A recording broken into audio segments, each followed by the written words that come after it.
I'm not a real political man. I want to see him, but I'm not sure I can tell you the difference in Iraq or Iran. I know Jesus and I talk to God. I remember this from when I was young. Faith, hope, and love are some good things He gave us, and the greatest is love. The greatest is love. The greatest is love. Where were you when the world stopped turning on that September day?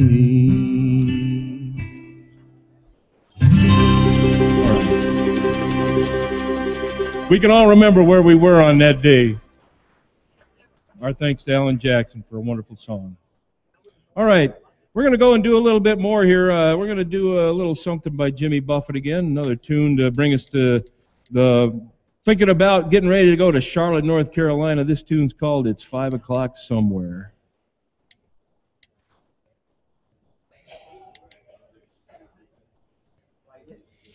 Again, if you haven't gotten your tickets yet for the Minnesota Parley in Charlotte, please go ahead and get those, get them locked in so that you can join Commander Mike Ash at his little party. We're going to have a great time. We're in Charlotte. This one will be on, I believe, Monday night.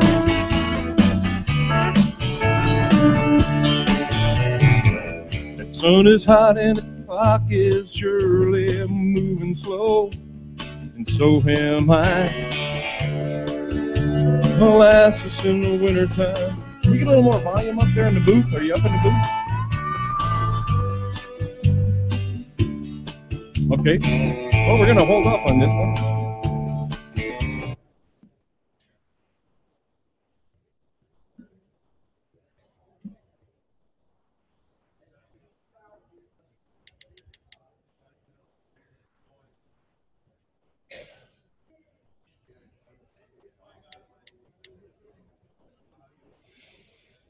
Okay, we're going to throw this one in there.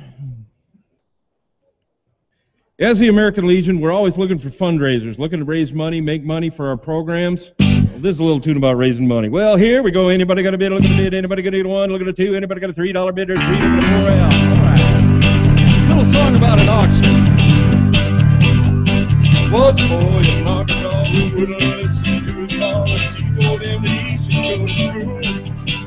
He'd sneak away in the afternoon and take a walk, and pretty soon he'd find him down at the local auction barn.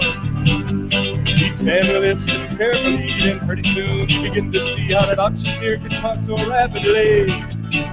He said, oh my, it's do or die, I've got to learn that auction crying. Gotta make my mark as an auctioneer. He'd say 20, 20, 25, 25, 25. Anybody gonna give me 35, 35? Anybody wanna give me $45 bid?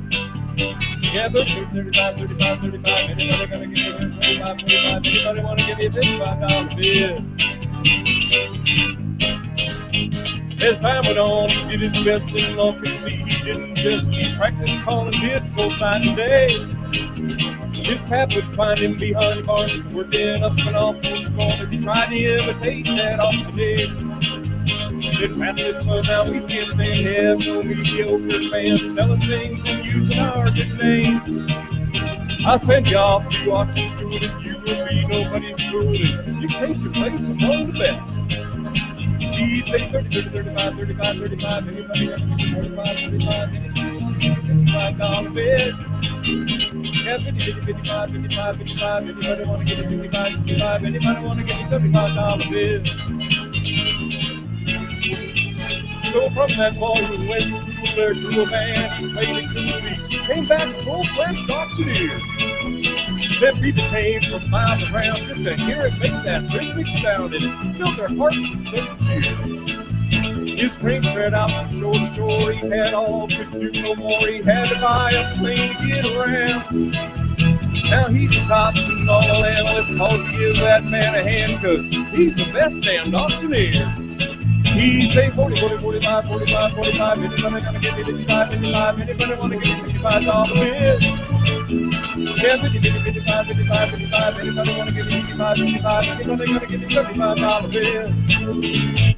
Well, anybody got a bid? Look at a bid. There's one. Anybody got a two? There's two right there. Anybody got a three? 3.5. Look at a four. Anybody got a five? Look at a five. Look at a six. Anybody got a seven? There's seven. Anybody got an $8 bid? There's nine. There's 10. Look at on with 12. All right, going once, going twice.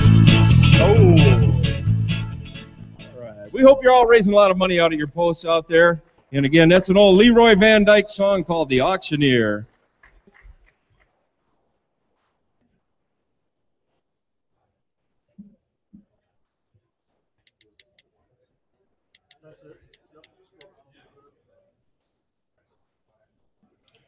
All right, this one I think everybody knows.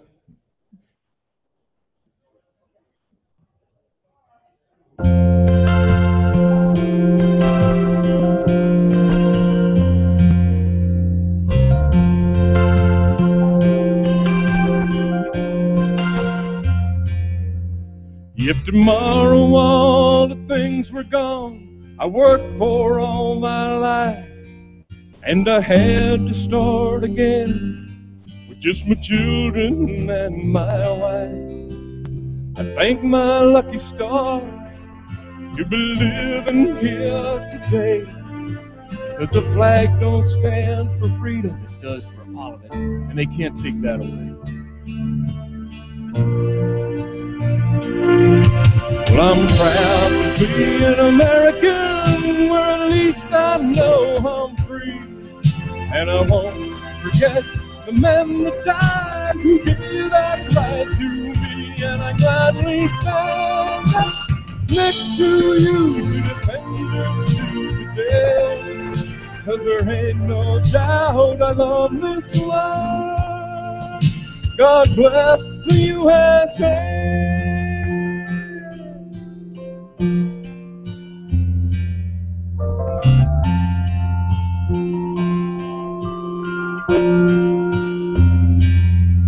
From the lakes in Minnesota to the hills in Tennessee, across the plains of Texas, from sea to shining sea, from Detroit down to Houston, and New York to Atlanta.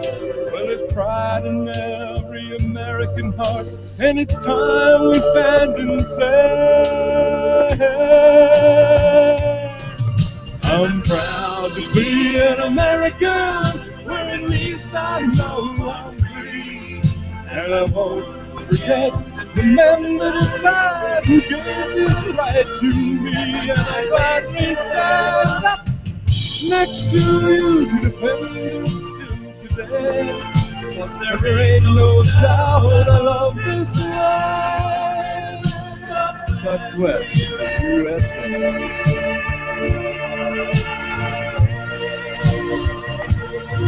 Well, I'm proud to be an American, where at least I know I'm free.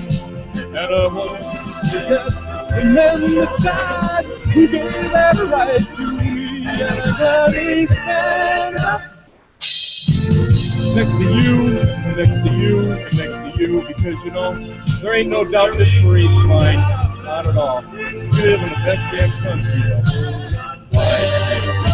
God bless the USA.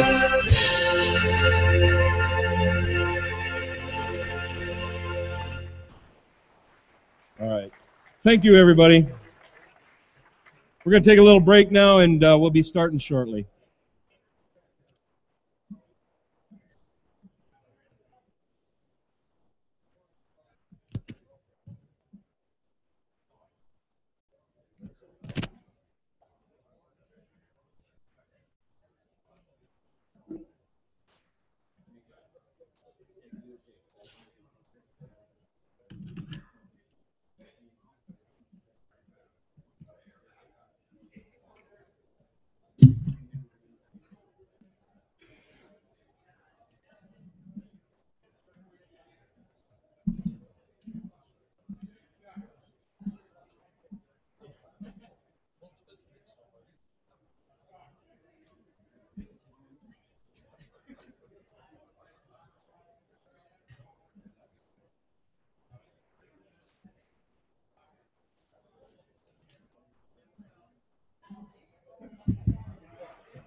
Thanks, Tom.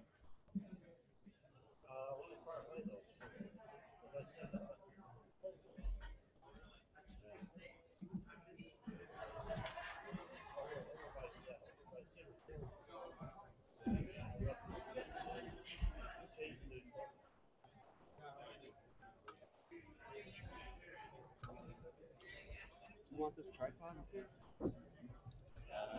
Oh, it's probably supposed to. You got a speaker there. Yeah, he's got the speaker there. I just want to make sure I run this clear of this.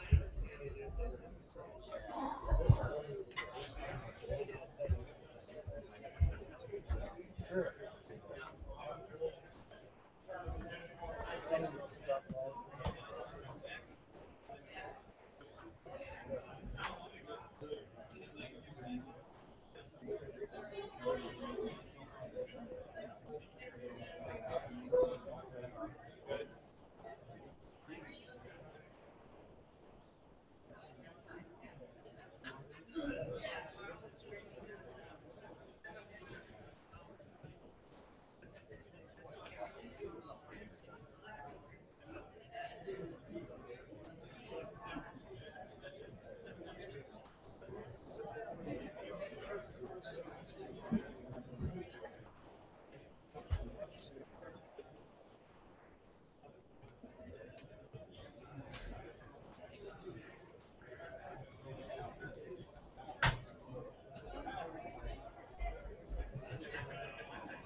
Hey Al, morning. How are you doing? Not too bad. Good. I saw all your guests in the weekend. Right? Absolutely. Yeah. Yeah. Oh yeah. There you go.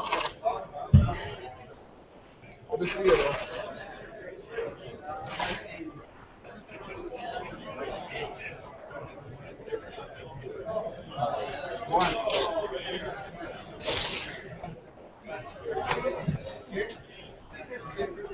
I want you to keep that tape white.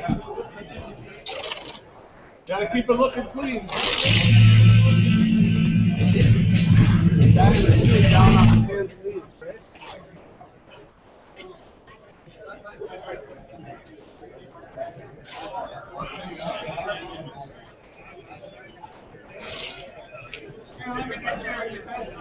Yeah, come on.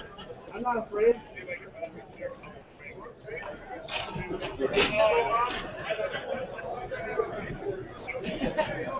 No task is undone until our DSO. Yeah, tell our ADSO takes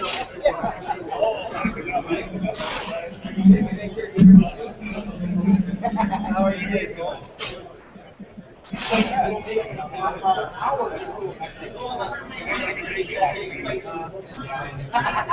We're gonna make sure our card guard doesn't fall over here with that marching through.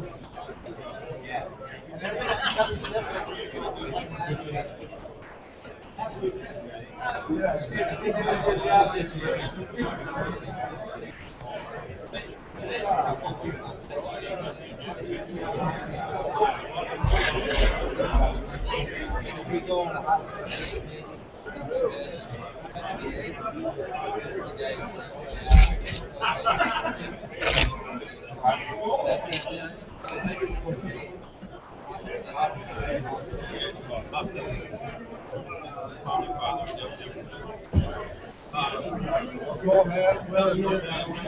Let's take on the rest of your stuff. Oh, okay. The color guard runs you through here. Oh, okay. Yeah, they were going up on the. Oh, were they going up on the stage? Yeah. Oh, yeah. I don't know, but that's cool. Yeah, just in case.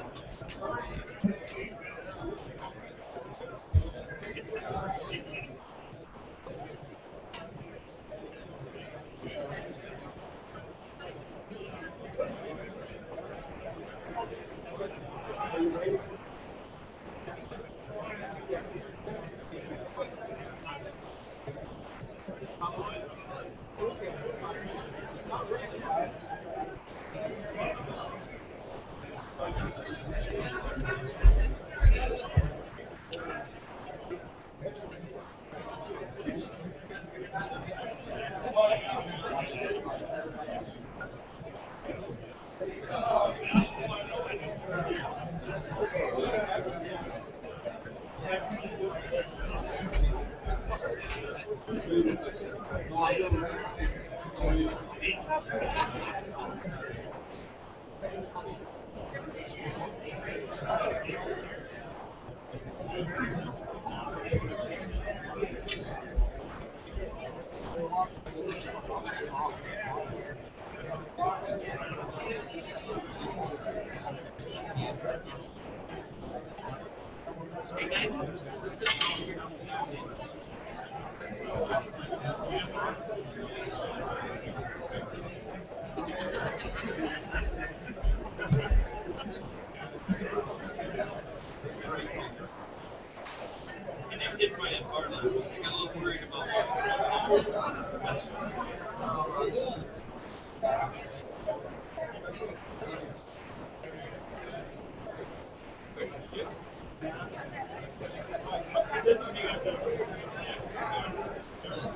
think he's on there, Arnell Research.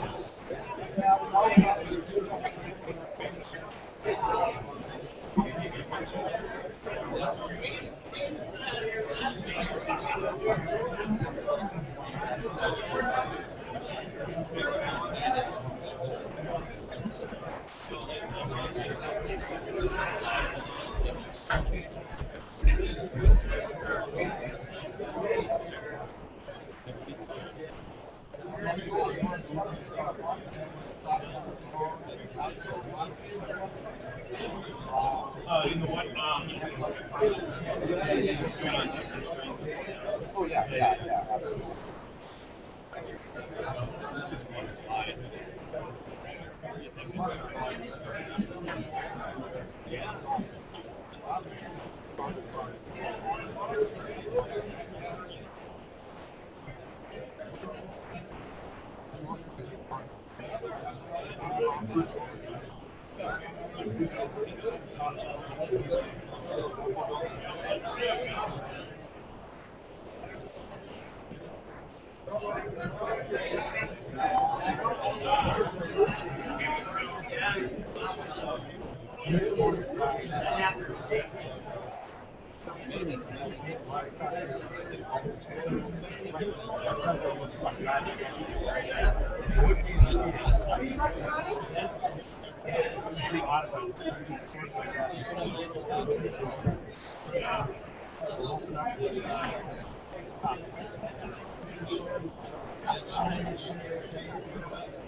You've got that Facebook page? Yeah, I left my laptop, my thing at the hotel, so otherwise I would have done it.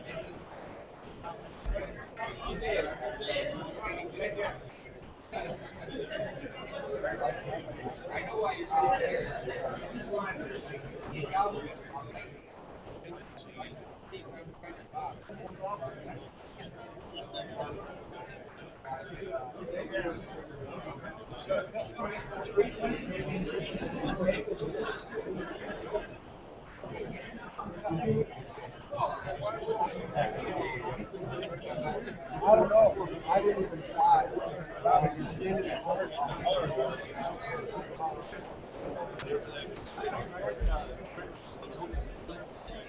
There's a technician guy somewhere around here.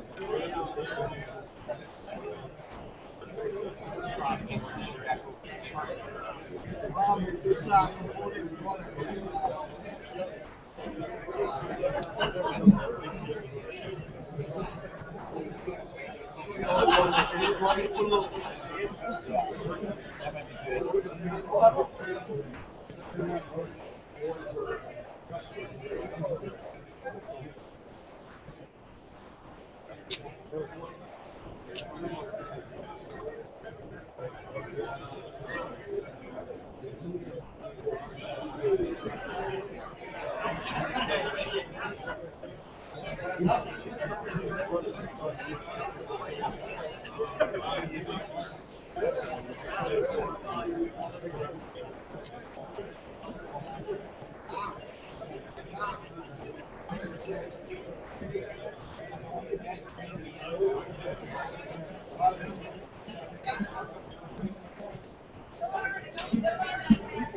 further than a lot of them.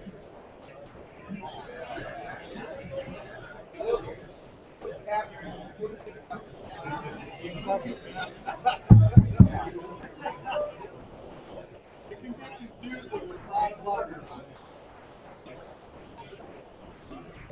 Yeah, even if we had like another. Well, that's Yeah. Yeah, look at your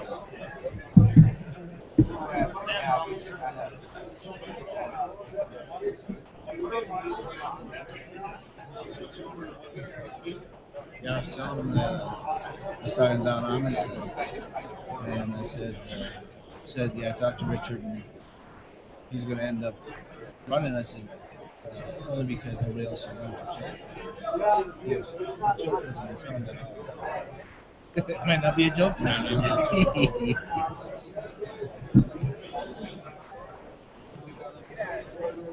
Oh, it's you have to know to take 480. Oh,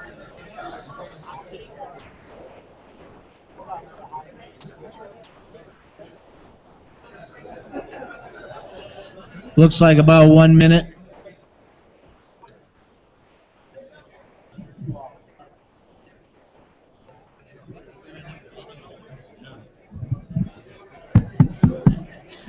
Test 1, 2.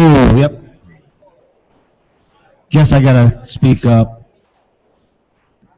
Could we get somebody in the sound booth? Can I get a high five or something? Sound booth? Can we get this mic up a little bit? Check 1, 2. Check 1, 2. Okay, can you hear me? Can you hear me now? Can't hear me now. Okay. Okay.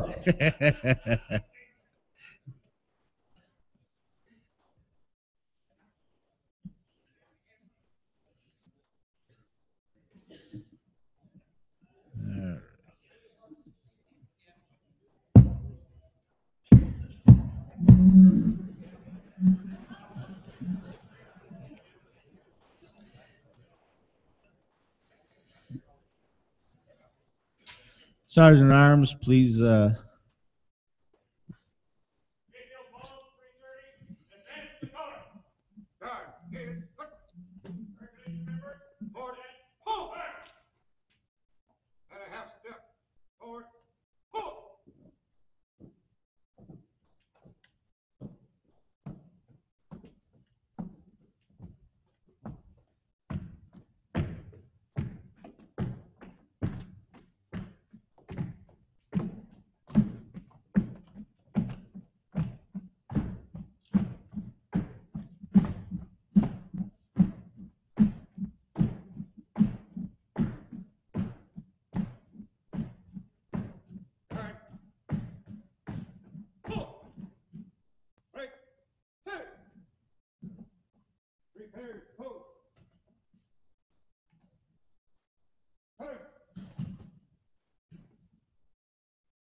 Would Richard Gossi and Department of Sergeant of Arms Gary Olson please advance the POWMIA on cover, please?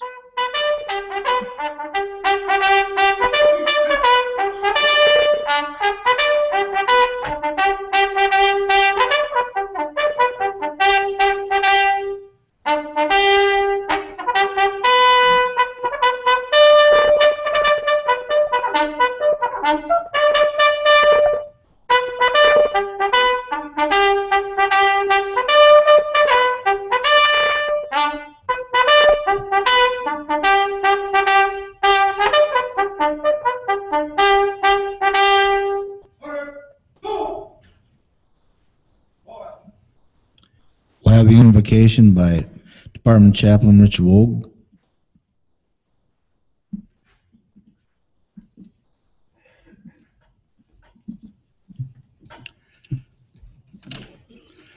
This is a day that God has made, and such a beautiful day for such a wonderful occasion. Let us pray.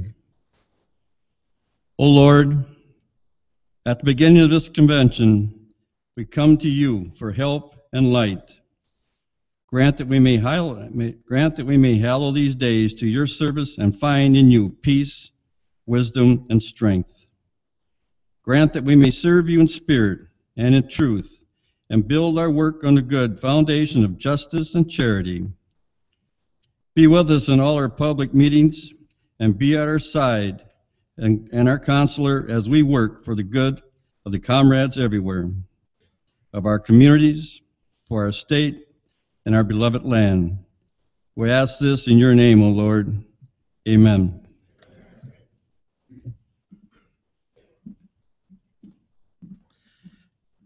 Please join me in the Pledge of Allegiance. I pledge allegiance to the flag of the United States of America and to the republic for which it stands, one nation, under God, indivisible, with liberty and justice for all.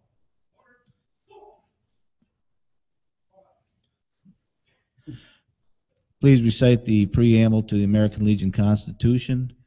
For God and country, we associate ourselves together for the following purposes: to uphold and defend the Constitution of the United States of America, to maintain law and order, to foster and perpetuate 100% Americanism, to create memories and instances of our associations and great wars, and inculcate a sense of individual obligation to the community, state, and nation, to combat the autocracy of both classes and masses, to make right the master of might, to promote peace and goodwill on earth, to safeguard and transmit to posterity the principles of justice, freedom, and democracy, to consecrate and sanctify our comradeship, our devotion to mutual helpfulness.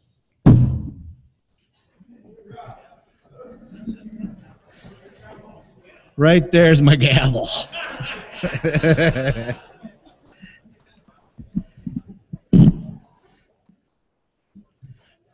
Good to see all the smiling faces here today. We're going to go right into greetings.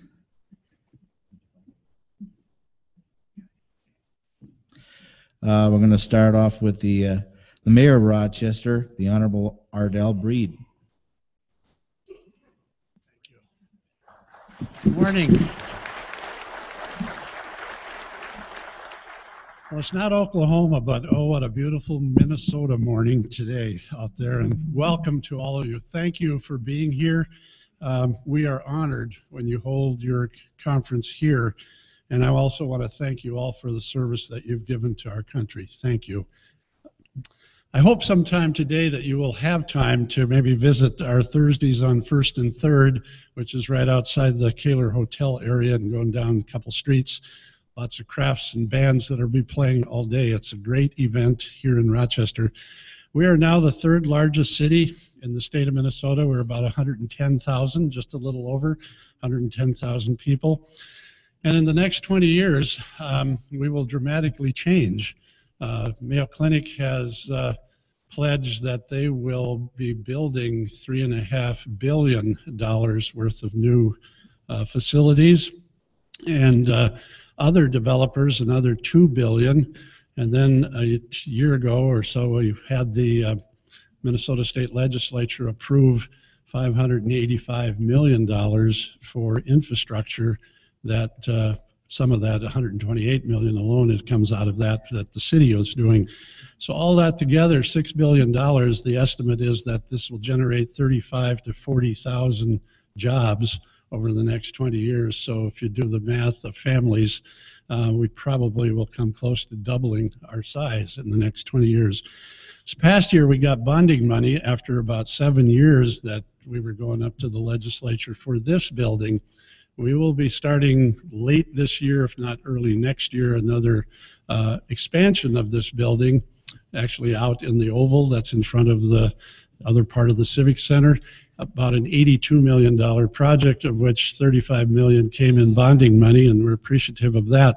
This place you're in now will have a dramatic change because talking about raising the actual ceiling here, the roof, probably about 10 feet to improve the acoustics for musical events that are in here. So that will change things quite dramatically here.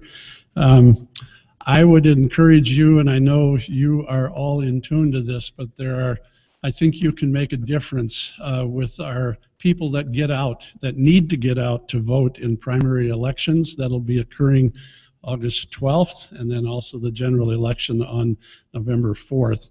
Generally, the primaries don't draw that well, but it's important that, and I think you can play obviously a significant role in making sure people in your community get out to vote.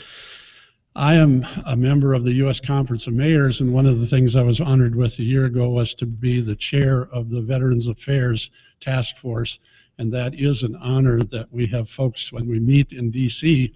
that are from the various offices that have an impact. And when we're talking about how do people like yourselves get medical care and all of that, it's an honor to be a part of that task force to make sure that those things are working well.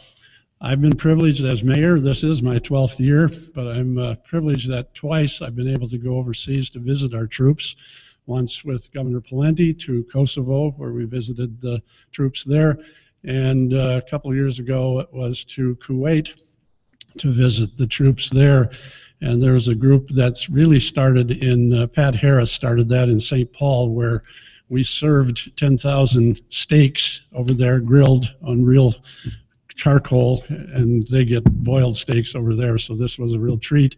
The 5 different camps there, I was at Camp Erfjan, and at that same time where we did 3,000 at that camp, that program is then the families of those people serving are served a steak dinner also, and that was in St. Paul. We've done one of those here in Rochester as well, so again, that's a thrill to be able to serve the folks that are serving us overseas today. So with that, again, I welcome you. Thank you so much for being here. God bless each and every one of you. Thank you.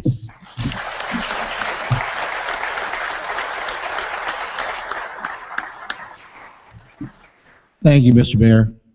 Now we'll have the 1st District Commander, Brian Medina, up. Good morning, everybody. I don't have any notes, guys. Short and sweet. Enjoy your time in Rochester. Enjoy the convention. Take advantage of everything that Rochester has to offer. Get down to the club. Pack it out again tonight like it was last night. I've been a member 24 years in the 1st District, and I've never seen Post 92 as crowded as it was last night. Good for the bottom line of Post 92. It's good for the American Legion. Have a good time. Remember, vote, vote, vote. It will be a close election, and we need every vote that we can. For either candidate, make sure you vote. Have a good time, and thank you very much.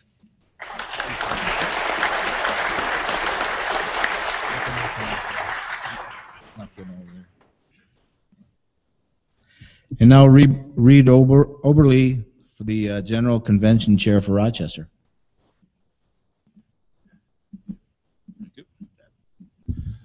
Good morning. My name is Reed Oberle. I'm General Convention Chairman. To past National Commander Ludwig, National NEC Man Zurich, National NEC Alternate Ronning, Commander Ash, and all state and district officers and all delegates. It's my privilege to welcome you to Rochester for the 96th Convention of the Minnesota American Legion and Auxiliary. We at Post 92 have tried to make this a memorable convention, and I sure hope it turns out that way. We want you to enjoy what Rochester and Post 92 have to offer. Please stop down to the Post and enjoy our hospitality. We are like most posts. We need the business. And last night, it was great. It was great. Because of a lack of support of some businesses this year, you won't have any ditty bags. Maybe we can start a trend of having not to carry around a bag. But although we do have some free items on the table at the registration table. The district and candidates hospitality tables will be in the Windsor 1, 2, and 3 at the Kaler Hotel, Grand Hotel, subway level. That's just around the corner from the auxiliary convention. All districts will have 2 6-foot tables and 4 chairs. And there will be 3 additional setups for candidates, and that should be good. We have a good number of shuttles between the post and hotels and the Mayo Civic Center. Don't let anyone charge you. That's happened before. Our shuttles are free.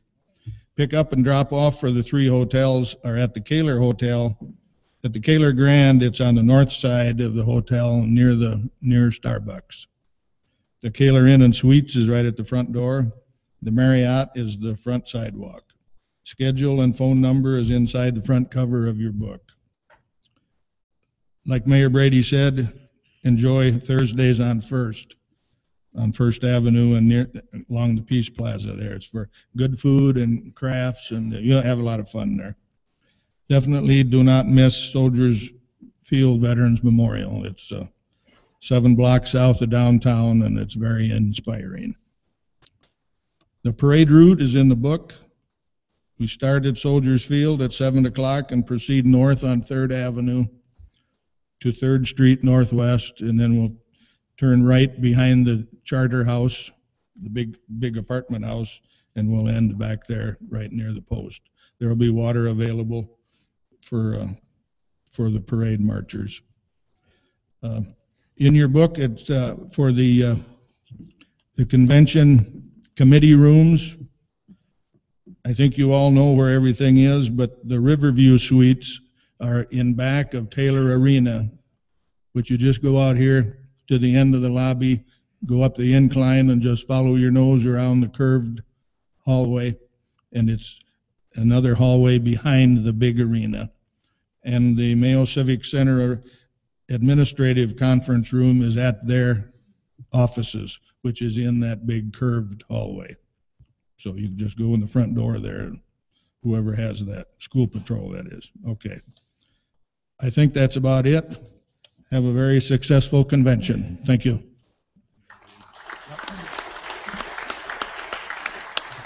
Thank you, Reed. And now reporting, oops, wait a minute. Skip the whole reading of convention call by the department adjutant. Thank you, Commander. The American Legion, Department of Minnesota, St. Paul, Minnesota. Call of the 96th Annual Department Convention. The 96th Annual Convention of the American Legion, Department of Minnesota is hereby called in conformity with the provisions of the Department Constitution and bylaws and by action of the Department Executive Committee to be held at Rochester, Minnesota, July 17, 18, 19, 2014. Purpose of the convention. The convention is called for the purpose of electing officers and for the ensuing year, amending the Constitution and bylaws, and for the transaction of such other business as may be brought before it. Representation at the convention. The department convention shall be composed of delegates from each post, members of the Department Executive Committee, the department chaplain, treasurer, sergeant-at-arms, historian, and district adjutants, but only delegates from posts shall be entitled to vote, such as convention, see Article 2.5, Department Constitution. Each post shall be entitled 2 delegates, with 1 additional delegate for each 100 members or major fraction thereof, whose department dues have been received by the department treasurer and whose district dues have been paid to their respective district officers 30 days prior to the convention for which they are chosen. The final voting strength of each post shall be determined 30 days prior to the convention. Each post shall choose its own delegates, who shall be members in good standing of such post. In addition, each post may choose alternate delegates to serve in the absence of the principal delegate. See Article 3, Section 3, Article 5, Department Constitution. Delegates or alternates must register in order to vote. Gambling Seminar Meeting. The Gambling Seminar will be held at 2 p.m. on Thursday, July 17, 2014, in the Presentation Hall at the Mayo Civic Center, Rochester, Minnesota. Department Executive Committee was last evening. The Department Executive Committee met at 7 p.m. for their regular business in conjunction with this convention. Standing committee meetings. Standing committee meetings will be held at the Marriott or Kaler Grand Hotels in Rochester, Minnesota in the meeting rooms listed. These rooms will be confirmed in each community's call to meeting. Each committee's call to meeting. Americanism, July 16, 2014, Regency, Kaler Grand at 4 p.m. Children and Youth was held at 4 p.m. July 16th in the Watson Kaler. National Security at 4 p.m. at the Centennial Hall, Kaler Grand. Rehabilitation was held at 4 p.m. yesterday, July 16th in Ballroom 1 of the Marriott.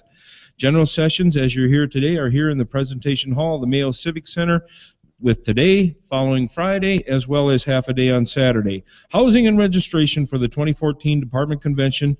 Hotel reservations will be done on your own or as directed with the hotel, which you've already concurred with. Department Headquarters Office, a temporary American Legion Department Headquarters Office, will be opened here at the Mayo Civic Center and is located down the hall from the room in which we're in at this point and to your out the door to your left and on the right-hand side. Signed, Commander Mike Ash, Department Commander, attested by myself, Randy Tesdall, Department Adjutant, dated here at the St. Paul, Minneapolis, or St. Paul headquarters, the first day of May 2014. Thank you, Commander. Thank you, Randy. Report of the Convention Credentials Committee.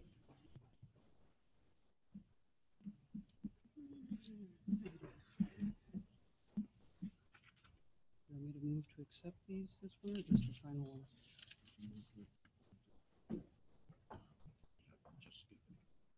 Yeah, it's usually just the final one. Good morning. Okay, Credentials Committee met this morning. This report is as of close of registration yesterday. First District has a total of 58 posts, 18 are registered, 32 persons are registered, voting strength is 77. Second District, 85 total posts, 11 are registered, 15 persons, 47 is voting strength. Third District, 65 total posts, 10 are registered, 22 people are registered, 58 is the voting strength. Fourth District has 23 total posts, 4 are registered, 13 persons, voting strength is 23. Fifth District, 23 posts, 8 are registered, 17 persons, voting strength is 40. Sixth District, 71 total posts, 15 are registered, 20 persons, 78 is voting strength. Seventh District, 79 total posts, 8 are registered, 11 persons, 39 is voting strength. Eighth District, 41 total posts, 5 are registered, 5 persons, voting strength is 31. Ninth District, 65 total posts, 8 are registered, persons are 10, 46 is voting strength. 10th District, 53 total posts, 20 are registered, 36 persons, 105 is the voting strength. There is 1 post at large, no one is registered. Total posts for the state are 564. 107 are registered, 181 persons. Voting strength as of last night is 544. I'll see you tomorrow, Commander. Thank you. All right, a report from the Convention Rules Committee.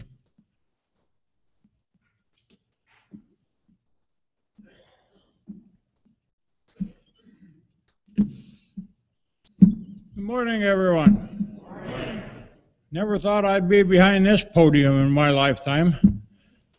Before I give the report, one hint for Mike and the 2 commander candidates. What I learned quickly is your agenda, as soon as you get done with the preamble, you write in a handwritten note, remember to introduce wife. It'll save you a lot of money. Mr. Commander, the Convention Rules Committee met on March 8, 2014 in Richfield, Minnesota, and adopted proposed convention rules. Copies of the proposed rules were forwarded to each post and published in the Minnesota Legionnaire at least 30 days prior to this convention. I, Thomas Norgard, Chair of the Convention Rules Committee, make a motion that the convention rules be adopted as proposed. We have a vote.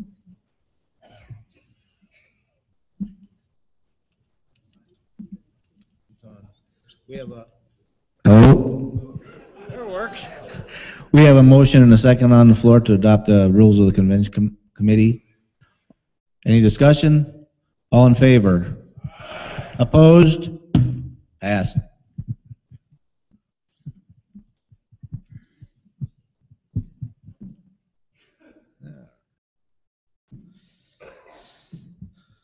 Okay, an advanced reading of the constitutional amendment resolutions by Don Walzer, the judge advocate. Mr. Commander, there have been no resolutions proposed that would amend the Constitution.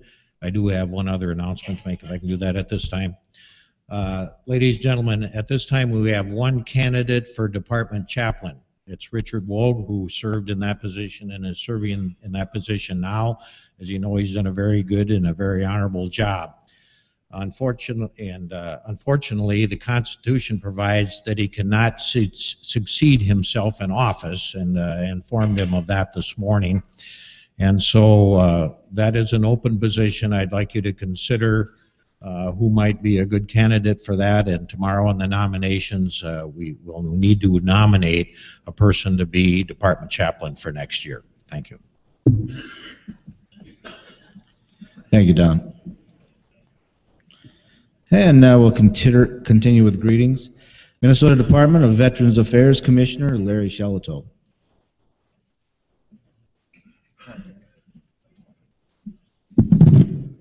Greetings from Governor Dayton. And what I would like to just talk about very briefly is just the state of the state and how things are going. On the home side, by the way, Randy, I got a call from Mike Gallucci yesterday. I'll give you a little tip on that. But on the federal side, it looks like everything with the veterans' homes are going to go well. We, through your support, we were able to get the funding for phase 2. There was some hassle with phase 3 and some of the delays, but interestingly enough, on the national level, there seems to be a number of states that were dropping out, moving us farther forward. And within a few months, I should be able to report to the commander that we will be fully funded to finish the Minneapolis campus.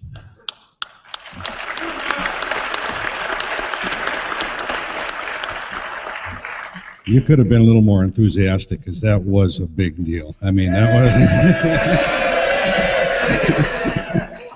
was... and then after that, there's going to be, we're up for the 4-year review as to the number of beds that we can have in the state of Minnesota. They'll be taking a look at that. But that'll be determining where the next 1 or 2 veterans home would go through the state. The state is also, and we're very, very active, involved with a homeless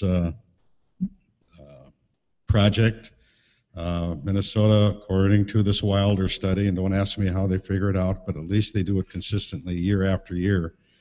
And we went down from a 600 number to 371. And we're opening, I just spoke with the twins, the Pohlad family, donating $700,000 to help the Fort Snelling campus get fixed up for 58 more homeless veterans. And St. Paul and Minneapolis are competing against each other to see who can take care of the veterans more. Program and services, working with the federal VA. I think the greatest success that I'm most pleased with is the County Veteran Service Officers linking with Minneapolis. The VA has done, and the Programs and Services Branch, outreach. So more and more of the actual laptop, desktop, over the coffee table type of care and service to veterans in the state of Minnesota are very important. Now I'm going to get a little philosophical, and maybe, and I would apologize if it's deemed preaching, but the mission continues. For some of you in this room, let me ask the following question. Well, all of you. Where were you on April 30th, 1975? All right. If you're a Vietnam veteran, you remember the night Saigon fell. Okay? I was in a bar, and I said, what in the hell was this all about? As you may know, my experience there, I was an advisor. I worked with the Vietnamese, and I honestly was thinking, I hope they were spies, because they'd probably have been killed. Now, I want you to fast forward to what in the hell is going on in our country as we speak. We have deployed troops since 9/11 all over the world, and everything they fought for, the blood that they shed, seems to be collapsing. You have a new mission, and that is to take care of this new generation of veterans, because I honestly think, at least this is what I feel, that they will be asking themselves, what was it worth? Was it worth it? What in the hell is going on? Excuse my language. But that is the concern that we have. We must continue to support our veterans hospitals. I was up there yesterday, getting my lungs checked out. Thanks to I believe, a friendly little agent, you know. But I'll be okay. I will be doing fine. I got a good wife that takes good care of me. But I need you to then, and as Mike, your commander, eloquently got into trouble with a local representative, and the article was, the hats in the room. The hats are showing up. The hats were intimidating others. You know what? There weren't that many hats in the room. I just thought that was kind of cute. I could say, really, really seriously, you haven't seen nothing yet. Yeah, you have not seen anything yet. But as I speak to you, and I'm trying to figure out what I'm going to say, is all politics is local. And you are the ground forces of making sure that veterans of the future are going to be taken care of. That means your local representatives who are going to be sucking up to you like crazy to get your vote. You better make sure you choose just, let me just write that down. Let me just remember that. Because all politics is local. And when the hats enter the room, I want everyone on any committee that is impacting veterans say yes, because I have a name and a face, and I made a promise to my people back home that I would take care of veterans. The mission continues. It's just a new battle, but it is a very serious one. God bless you and have a great conference.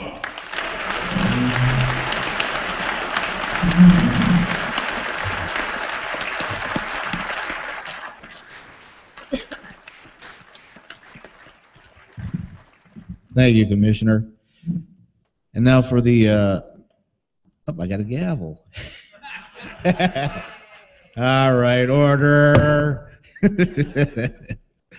And now the VA healthcare system from Minneapolis, the Director, Patrick Kelly.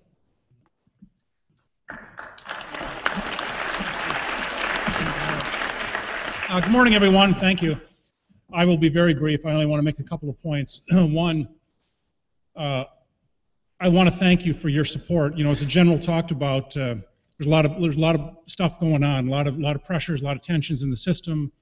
You know, some things that we're not proud of that have happened to veterans in some locations. Our success in Minnesota is largely dependent on our partnership with you and other service organizations and county veteran service officers in the state in ensuring that we're getting our veterans what they want and what they need. Your veterans, many of you get your care from us, with us, St. Cloud, And what you tell our veterans and the word that they get from you as the leadership in the veterans community really matters in their confidence. And it's very important to us and to our system that veterans maintain their confidence in our system so that we can maintain the viability of the system.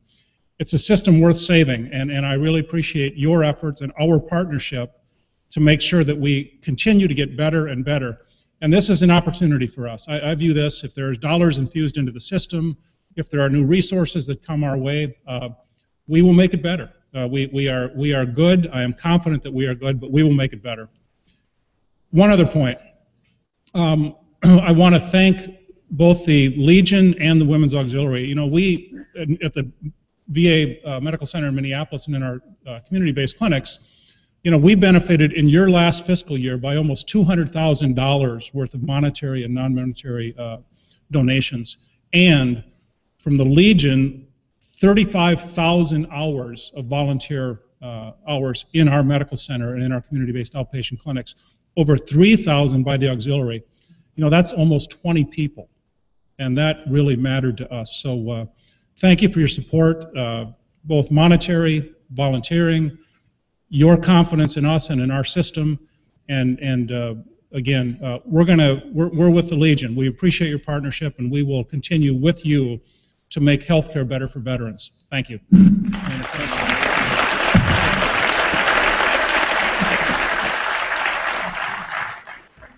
All right, now we have the VA Healthcare System Director for St. Cloud, Barry Ball.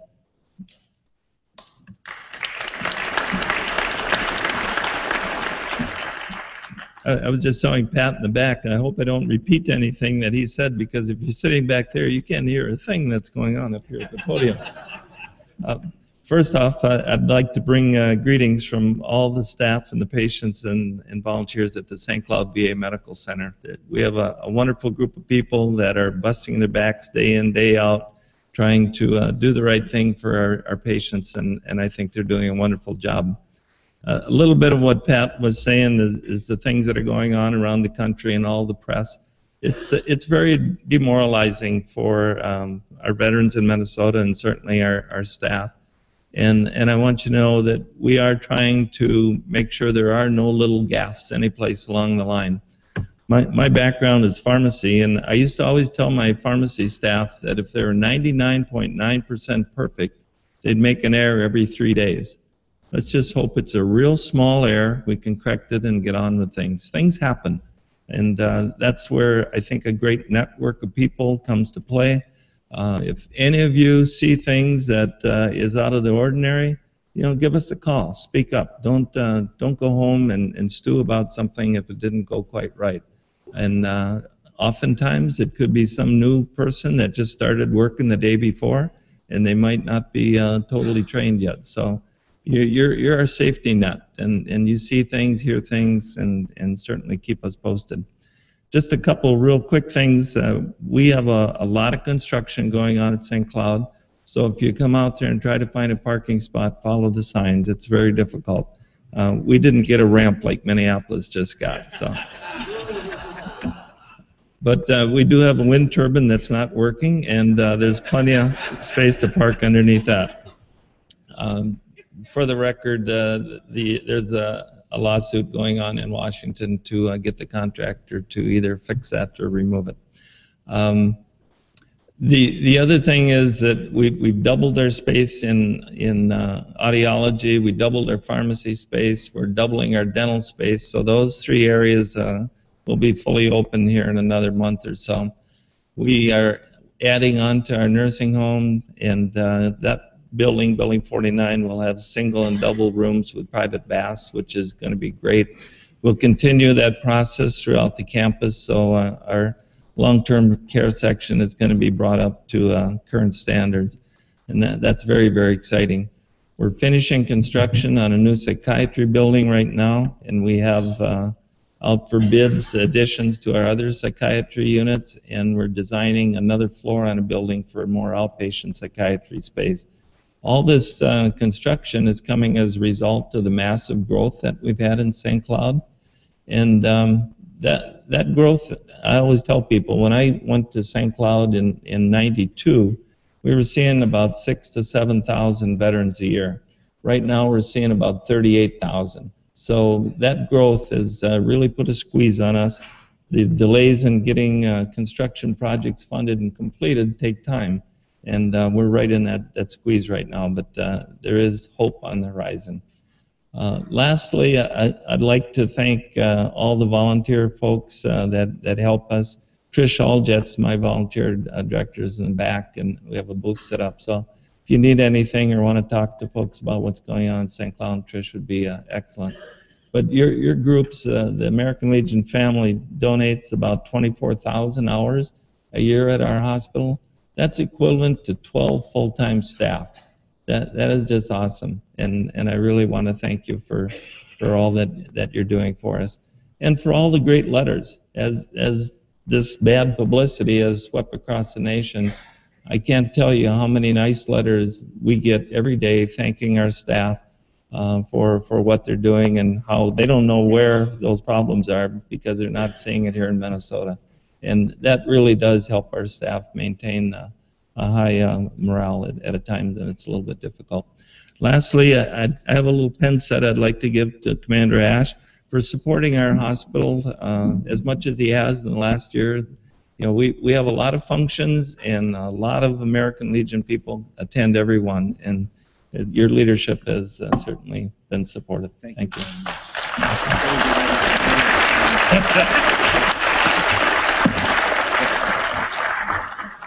Thank you, Barry.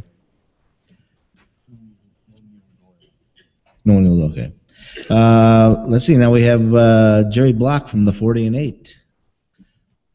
The Grand Chef to Minnesota.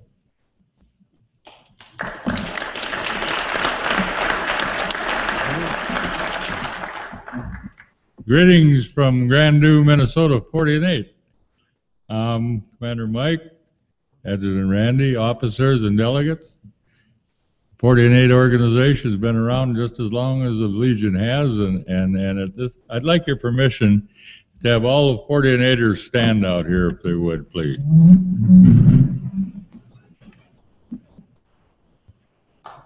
Look at that. I'm proud of every one of you. Before you sit down, I want you to take a look around, and all those that are not standing, they're eligible to belong to the 40 and 8. All they need is an invite. So I challenge you to find one this weekend. That would be great. Keep the membership rolling. The Legion of 40 and 8 have had their differences through the years. My hope is that in Minnesota we continue to work together, continue with membership both ways.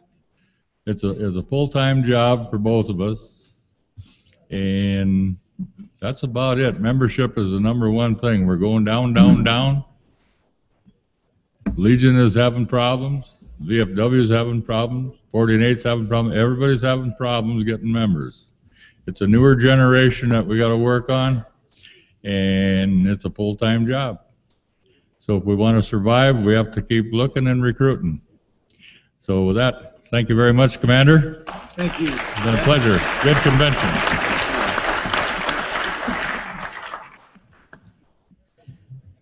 Thanks, Jerry. Now we'll have a response by Joe Neeson, the Department Vice Commander from Cologne.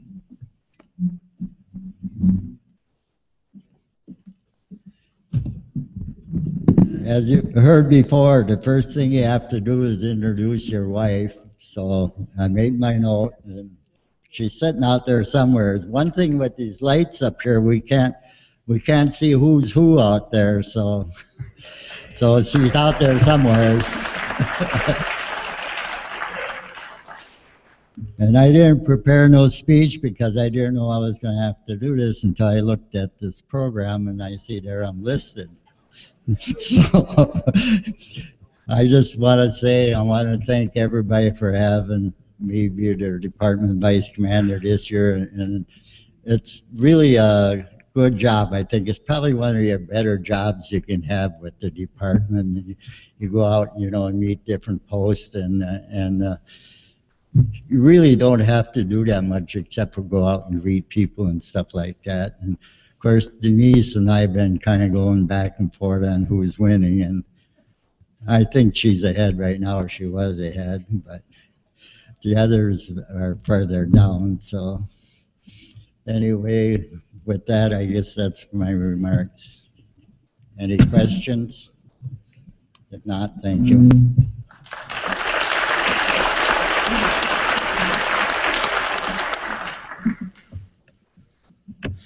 Thank you, Joe. And now reporting nationally, Ray Zurich, the National Executive Committeeman.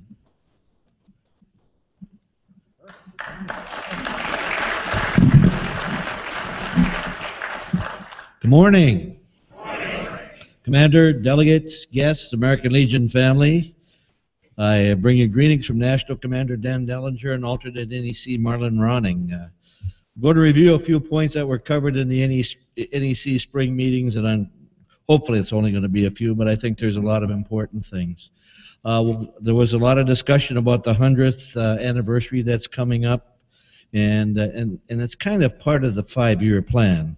This event is going to be here before you know it. Each post, county, and/or district is encouraged to set up a 100th anniversary celebration committee to document their histories and develop their plans for local celebrations and commemorations.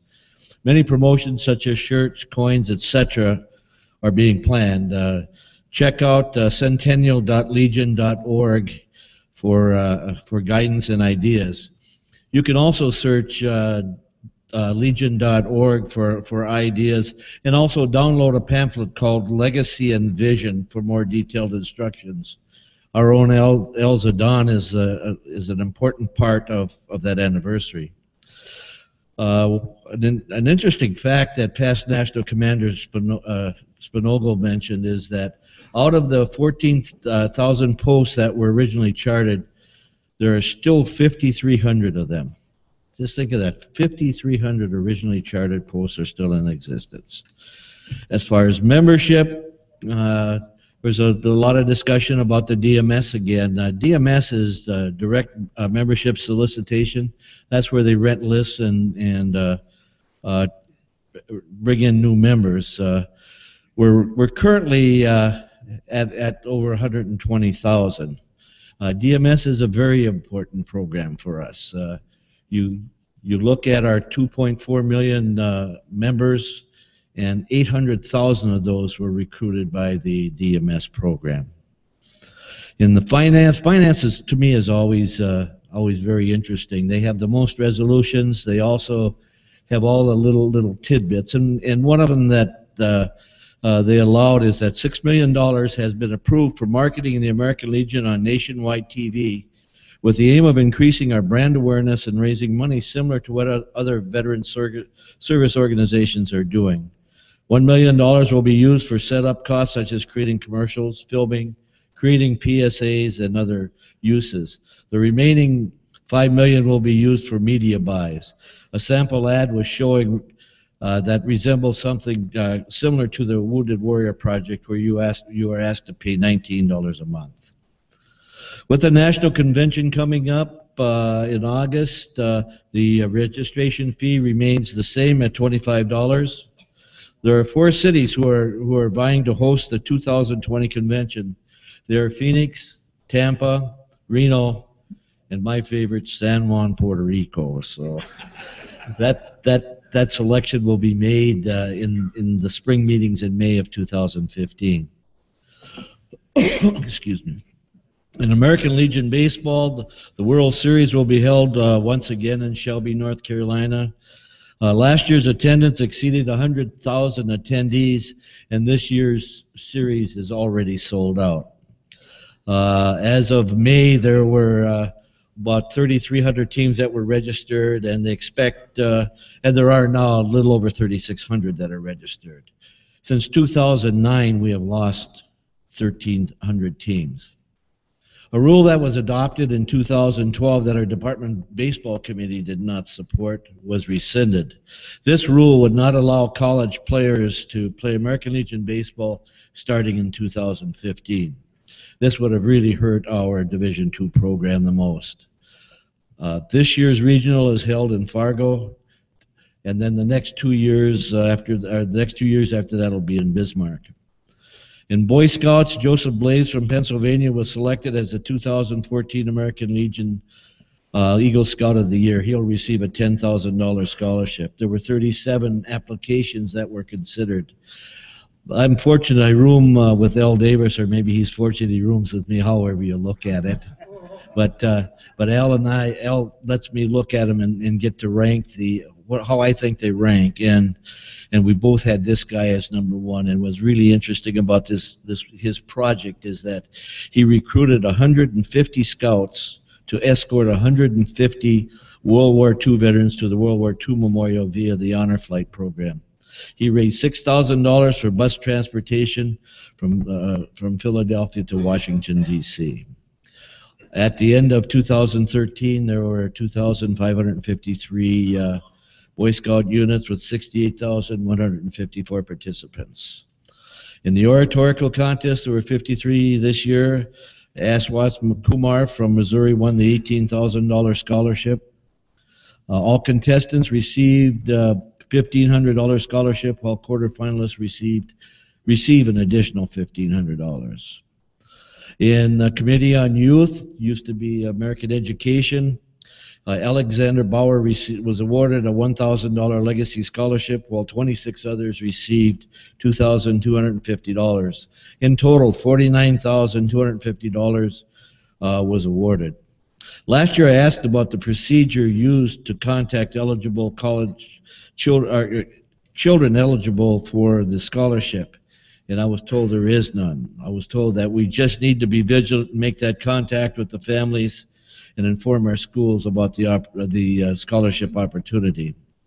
In Children and Youth, the Temporary Financial Assistance, or TFA, as you may have heard, continues to provide basic grants for children of eligible veterans through cash grants. They do not have to be a member of the American Legion. They just have to be eligible to become a member of the American Legion. During 2013, 2,080 children of veterans throughout the U.S. to maintain shelters, utility, food, and clothing was given over $1 million in grants. For the first quarter of this year, the American Legion has provided over $160,000 to 200 veterans' families and 428 children. In the VA&R, the American Legion members have volunteered almost 874,000 hours of service last year to hospitalized veterans and those in the communities. This is an estimated total cost savings of $19.3 million to the VA. One of the national goals of the VA&R committee, once again, is to improve volunteerism by launching and publicizing a 1 million volunteer service hour campaign. Each department is encouraged to recruit new regularly scheduled volunteers and occasional volunteers to increase their total volunteer hours. There was considerable discussion about the new veterans cards, VIC, and their distribution. Some veterans seem to be getting better in getting them out. On the current VIC, the old card, if you scan the little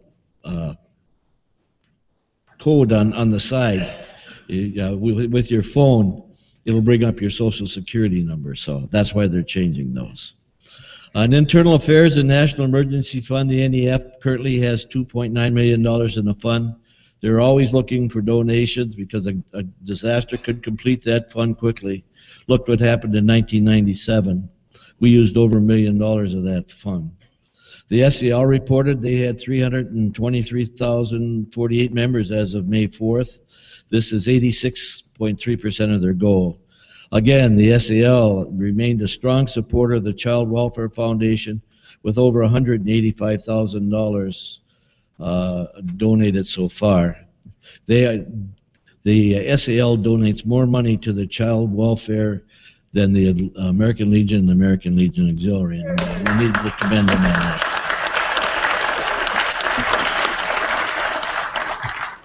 The American Legion has requested the United States Post Office to issue a commemorative stamp to honor the American Legion's 100th anniversary. There's more, Commander, but we'll get on with the program. I want to congratulate you on your year. Hope you have a great convention. I wish you continued success in the American Legion, and offer my support to any of the to all of the new officers that are being elected and installed today. Please remember our servicemen and women in your prayers. God bless America. God bless our veterans. God bless you.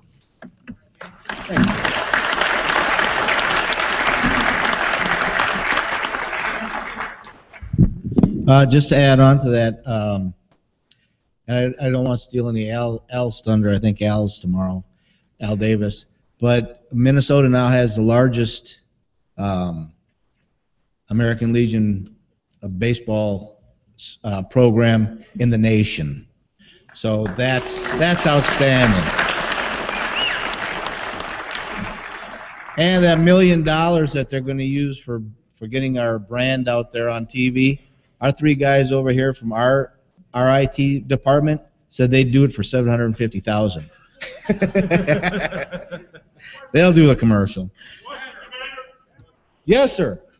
I have a question, comment that Ray forgot to mention. Right now, Voice Nation is going on, and we have the first president of Voice Nation from Minnesota in the 10th district since 1987. Yeah. All right. And his name is Toronto City, a tremendous county. Thank you very much. And now I'll do what the reporter wanted me to do before. If you address the stage, please lead off with your name and your district. Let's see. Legionnaire Insurance Trust, Bill Barbanek. Thank you, Commander. Yes, sir. Good morning, Commander. We're running ahead of schedule, so that means I can talk a long time. I know I would like to be here tomorrow, so I won't do that. Commander Mike, Adjutant Randy, Past National Commander Dan, NEC Ray, and Alternate Marlin, Legionnaires, guests all.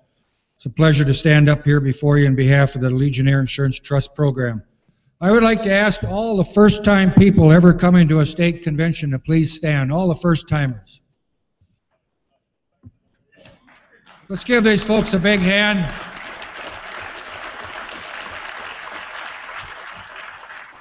Now, when you look around here and when you take a break, find these people, talk to them, shake their hand and whatever else, because make them feel welcome. We're glad to have them and we need them here. I want to tell you on behalf of the Legionnaire Insurance Trust, year was down a little bit. The economy is a little bit to blame. Membership is down a little bit. They're about 4.5% down. I want to introduce John Milbrandt from the Thundering Third, Bob Hermer from the 7th. Are you two in the room by chance? Anyway, as part of our committee, I want to thank them for their work and their travel this past year promoting the Legionnaire Insurance Trust. Minnesota received this year a little over $101,000 from the Legionnaire Insurance Trust, which was down quite a bit. But it's still much money that we needed and helped the Finance Committee.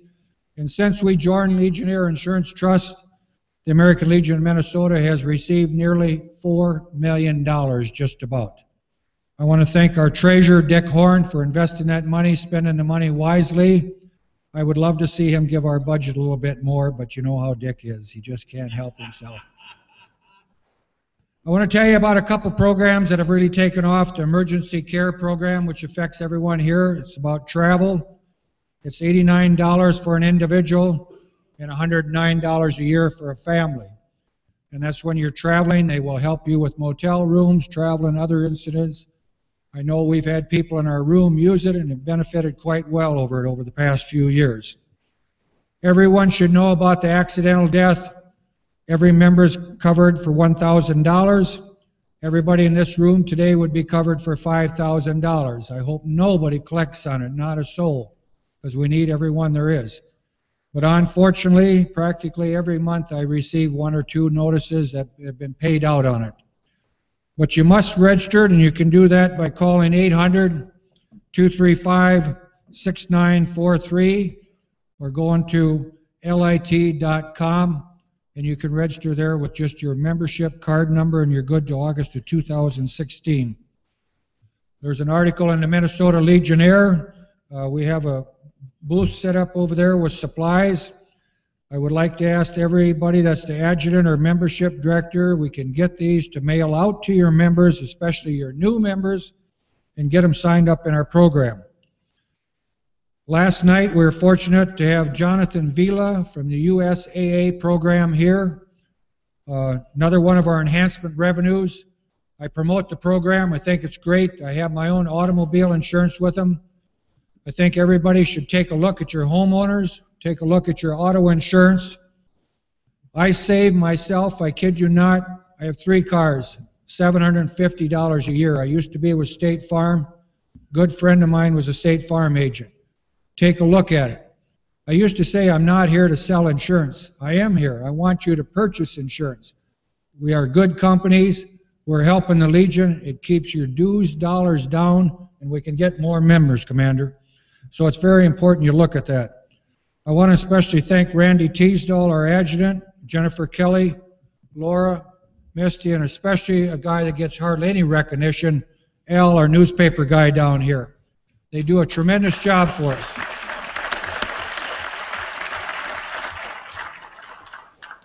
I kid you not, this adjutant has that staff trained.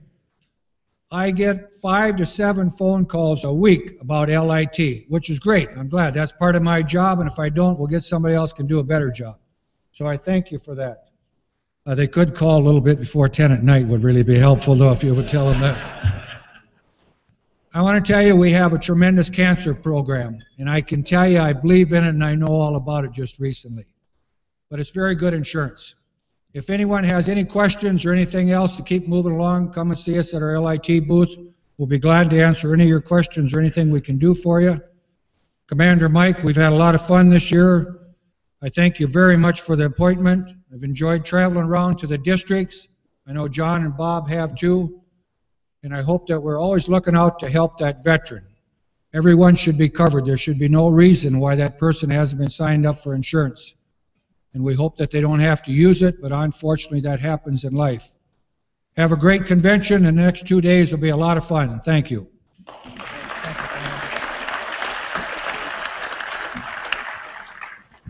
Thank you, Bill. Let's see. I don't think, is Jonathan Vila here? Is Bob Vila here? Maybe he can build something for us. I think he's AWOL. He's not over there either. Okay, he must have went back to San Antonio early. Guess it's a little too cold for him here. We'll get the Vice President for Founding Fathers Beer, Bob Stephenson.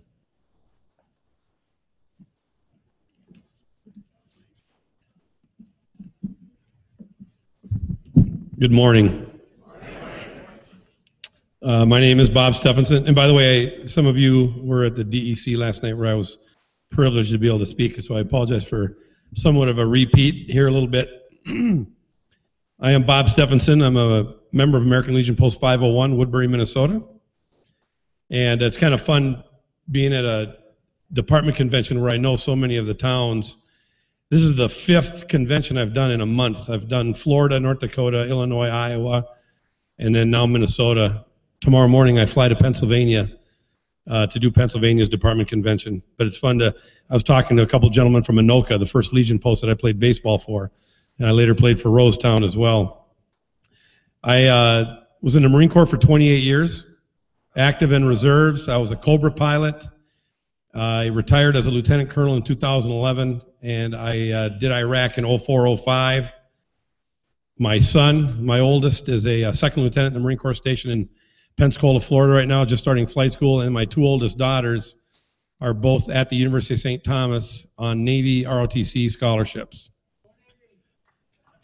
So I want to give a shout out to my fellow Marines here, and a good friend of mine from Eagan, Minnesota, a guy named Larry Burhouse, a Marine and a Vietnam vet. Larry tells a story of when he went to Vietnam, that he got off of a Navy ship, and he turned around, and the sailors were waving at him, "See you later, good luck, we're sleeping here tonight." And so then he eventually made his way to Da Nang, and he's in a formation, and they're marching, and he looks up ahead, and he sees a nice hard building made out of like cinder block, And he thought, oh, that's pretty nice, hard barracks. And as they marched by, he saw United States Air Force emblazoned on the side of the building. And he looked up ahead and he saw some really nice looking Quonset huts, you know, nicer than the ones that he had at MCR at Recruit Depot. He goes, wow, that's not too bad then. And as he marched by those Quonset huts, he saw United States Army emblazoned on the front of those. And he looked ahead and he saw a set of tents and he said, and then I knew I was home. Again, thank you to have me. I'm honored to be here in your presence. I come to you today as a beer salesman and as a liaison officer of sorts of a private company that enjoys a very important and exclusive relationship with the American Legion on a national level. Our update in that area is that after a grueling 8-month process that started last October, and by the way, if any of you are thinking that the folks at National are asleep at the wheel and letting anybody through the door, rest assured that they're not. It may have been worse than any obstacle course I ever ran in my 28 years in the Marine Corps, getting through the process of getting a resolution approved, and now Founding Fathers enjoys a 3-year alliance with the American Legion. And I'm going to tell you here in a second what that means. So, and again, this is the scenario I like to tell when I try to explain this to people, mainly civilians. So imagine you're in a Legion post, and there's a guy sitting at the bar stool or a gal drinking a beer. And I know, and I try to diffuse that notion that all that Legionnaires do is do parades and drink beer. We all know the great work that the American Legion does. I can't tell you how proud I was to be a Legion member when the American Legion, the first veteran service organization to call for the resignation of a out-of-date and out-of-place VA secretary. I was very proud to be a Legion member that day. So imagine there's a person sitting at a bar stool in an American Legion drinking a Bud, Miller, or a Coors. Let me say something about that real quick. Anheuser-Busch is owned by a Belgian company. Miller is owned by SAB Miller, which is South African. Coors in the United States is in a joint venture with Miller, and in Canada is owned by Molson. So it's either Canadian or South African. Almost all the top 10 selling beers in the country are now owned by foreign companies. And I remember when I first heard that, when I heard that Budweiser was owned by a foreign company, I thought, wow, that's like the Dallas Cowboys being owned by some Mexican family or something. Just didn't make sense. Founding Fathers, of course, were headquartered in Long Lake, Minnesota, and we brew out of upstate New York under contract. So again, sitting in the Legion post drinking a beer, slide that Budweiser away, and I say, how about if we provide an American alternative that tastes good? And here, let me prove that to you.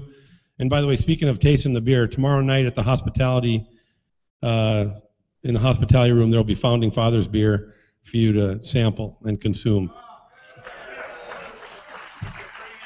Minnesota distributors will have it. Actually, we're shipping it tomorrow from our brewery in Rochester. So next week, early next week, Minnesota distributors will have it in their warehouses and ready to ship to Legion Post.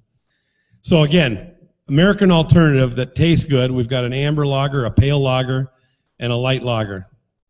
Cost the same as those big brands, so not prohibitively expensive.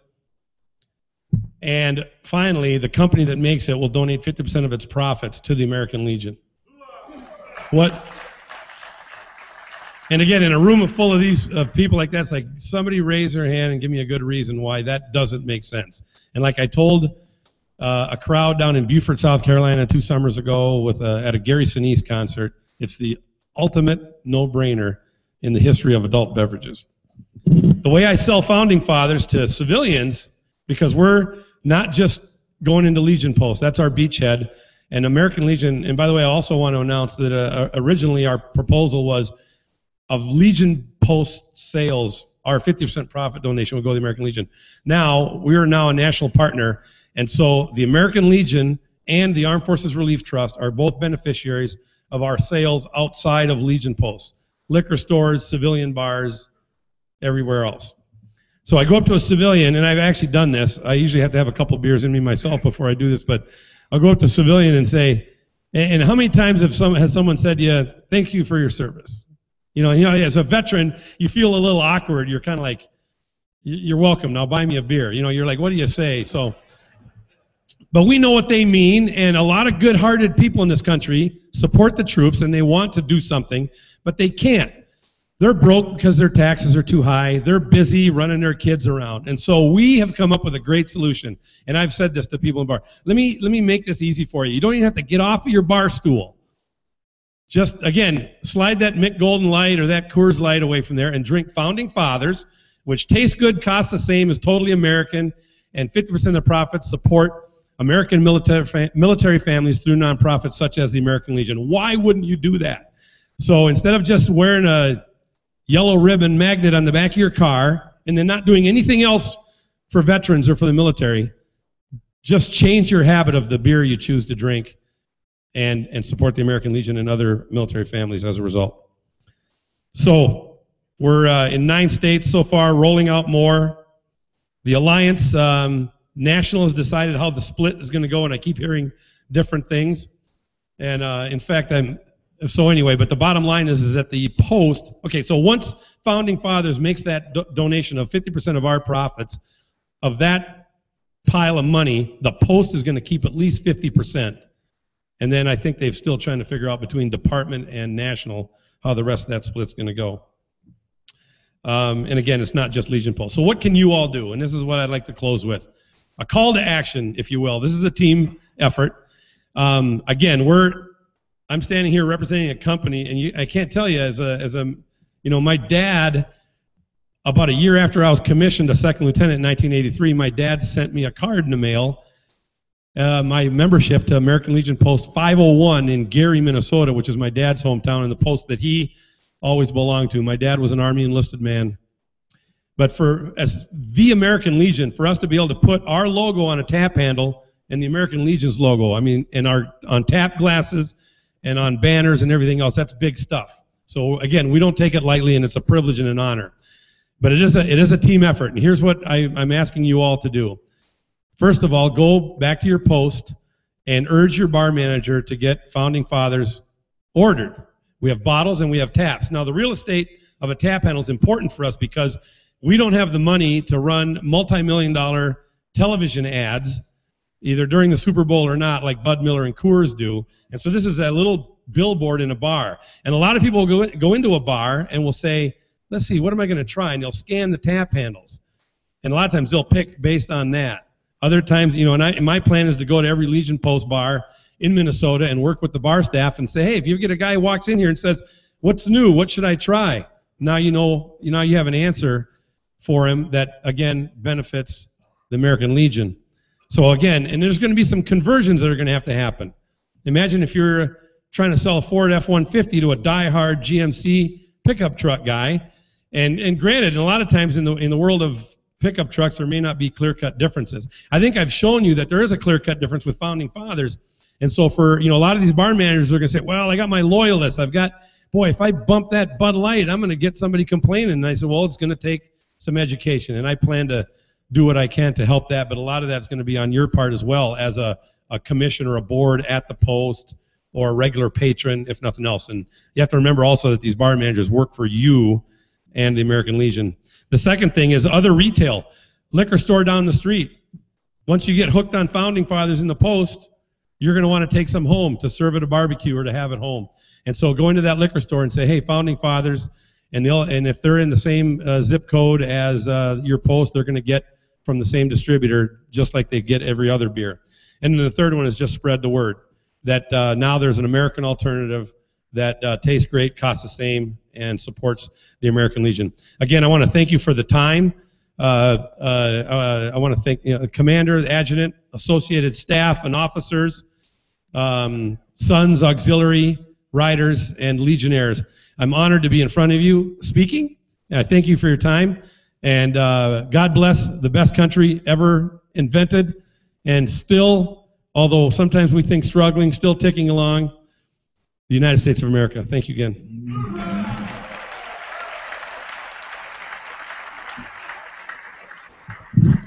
Thank you, Bob. Let's see here. American Legion Foundation, Lloyd Ricker.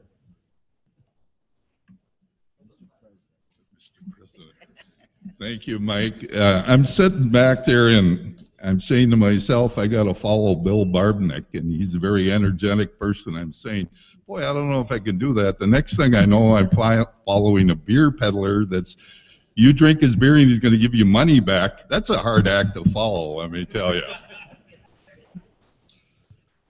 Commander Ash, NEC Ray, past National Commander Ludwig, Legionnaires, the Minnesota American Legion Foundation is well. We are now over $500,000 of our own funding. With the combination of the additional department programs, we are worth $1.6 million. So just so you know, that is doing fun well.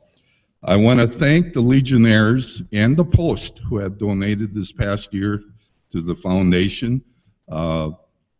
We appreciate it, and please do consider that at your post in addition.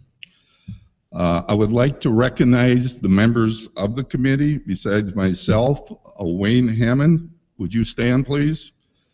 Dennis DeLong, Bruce Cottom, and John Grams, would you stand please? Let's give them a round of applause because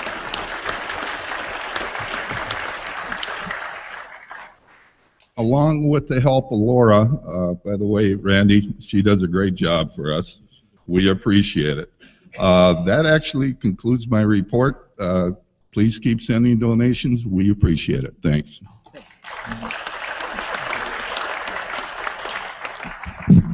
Thank you, Lloyd. Joe here? Let's see. Joe Jansen here for the Armed Forces Service Center. Don't see Joe.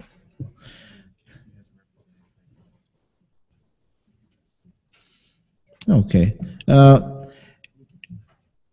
we've got a from MACV, Minnesota Assistance Council for Veterans. We have a stand-in for Kathy Vitalis. Luke. Yes. Commander Ash, thank you very much. You Randy, bet. thank you. Yep. American Legion, thank you all for letting me come speak to you today. I'm pretty sure that guy's pitch was just to sell beer to veterans. That's awesome. Good for you. That's got to be an easy sell. Let's give him a round. Well, good morning. My name is Luke Wynett. I'm an Iraq War veteran, fellow Legionnaire, and I'm on your VA&R committee. I work with Minnesota Assistance Council for Veterans. We're a 501c3 nonprofit organization that assists veterans and their families that are in crisis throughout Minnesota, including experiencing homelessness. What we've seen for the trends for 2013 is female veterans are on the rise of homelessness to about 11%, OIF, OEF veterans of about 32%, and veterans with disabilities at about 75%. Last year we served about 1,785 veterans. They received direct assistance for utility assistance, food vouchers, transportation, rental assistance, and mortgage assistance. We operate out of 3 regional offices, so we can provide statewide outreach in Mankato, Duluth, and the Twin Cities. We provide 11 transitional homes for veterans, 8 in the metro area, 1 in St. Cloud, 1 in Duluth, and 1 in St. Paul that's specific for women veterans. We have 11 units down in Mankato that are permanent supportive housing that we have case management for. These veterans were all formerly homeless and chronically homeless. We started a vet law program that provides direct assistance and referral with civil legal issues affecting housing and employment. And we hosted 26 legal clinics statewide in 2013. We served 1,184 veterans. We hosted 9 stand-downs in 2013, and we've seen 2,400 veterans come through the doors of those stand-downs, where we provide all those direct assistance and have everybody from the community, federal and state services all available there as well. Our next stand-down is going to be August 5th and 6th. That's the Metro stand-down at the Boy Scout camp at Fort Snelling. And what's new for us, we just celebrated our first year of our 5th Judicial Multi-County Veterans Court that's based out of Blue Earth County. We have 23 participants there currently, and they're really the guys that are falling through the safety net that we have set up with all the service organizations, the VAs. These are the guys that are falling through the cracks and winding up in the justice system. So what we do is we provide weekly case management and stabilization plans, as well as develop mentorship programs that focus on peer-to-peer support. Our team consists of the VA's Veterans Justice Outreach Worker, probation, county attorney, sheriff's office, and the city police veteran liaisons, CVSOs, and the judge. This interdisciplinary team provides really access to all their earned benefits and helps us create that plan.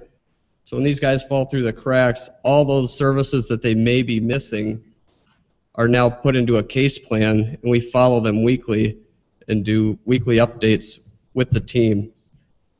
The veterans respond really well to this structured environment, given their past experiences. Very few, but they will still struggle, and those ones that are struggling are the ones that really need the vets court. Kind of brings them back into the community, provides them with services, gives them that peer-to-peer support that we get through a lot of Legionnaires, VFW, DAV members that come and want to be mentors for the court.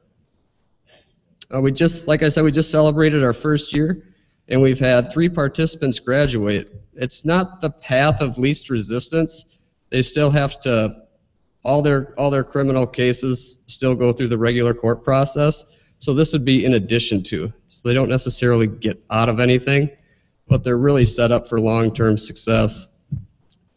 In closing, I'd like to thank all the posts for their generous support throughout the year, but in particular, we need to highlight District 10, Commander Jewell, for making MACV his commander's project, and to date has raised $20,000 that support all of our programs and services. So let's give him a hand.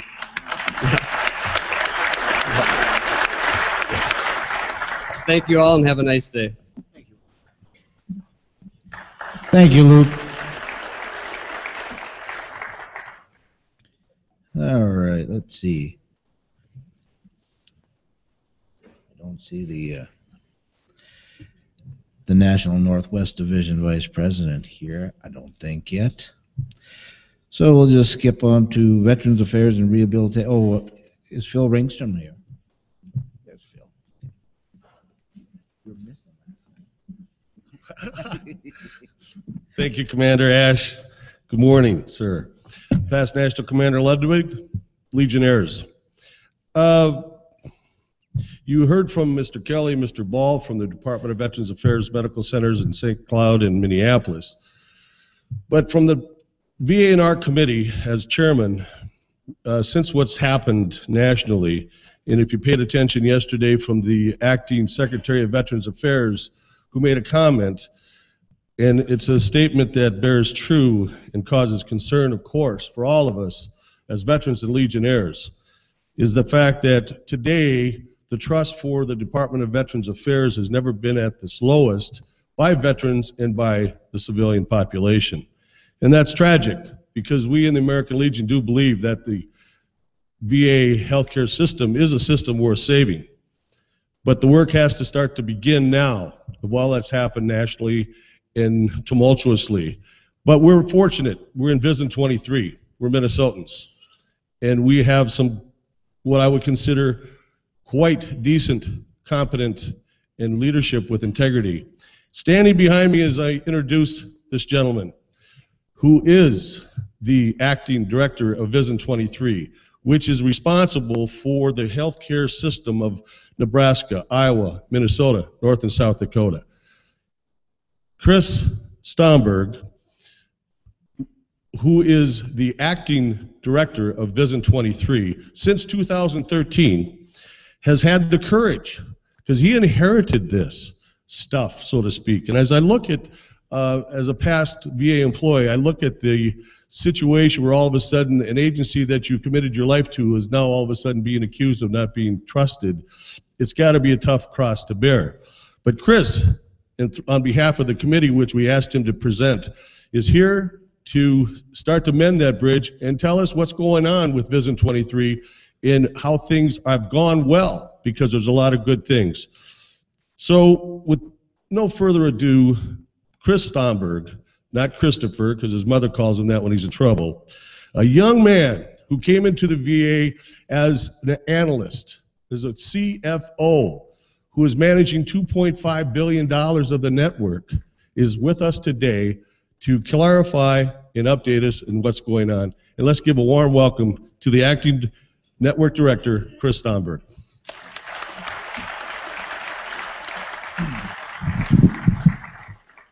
Thank you, Phil. Commander Ash, Legionnaires, good morning. It's my first opportunity to address you at the convention. I'm thankful for the opportunity. I hope my remarks are on the mark, so to speak, but what I plan to do after a brief introduction is to touch on some of the events that have been going on nationally and to provide some reassurances about the state of VA healthcare in the upper Midwest, in Vision 23, as well as in the state of Minnesota.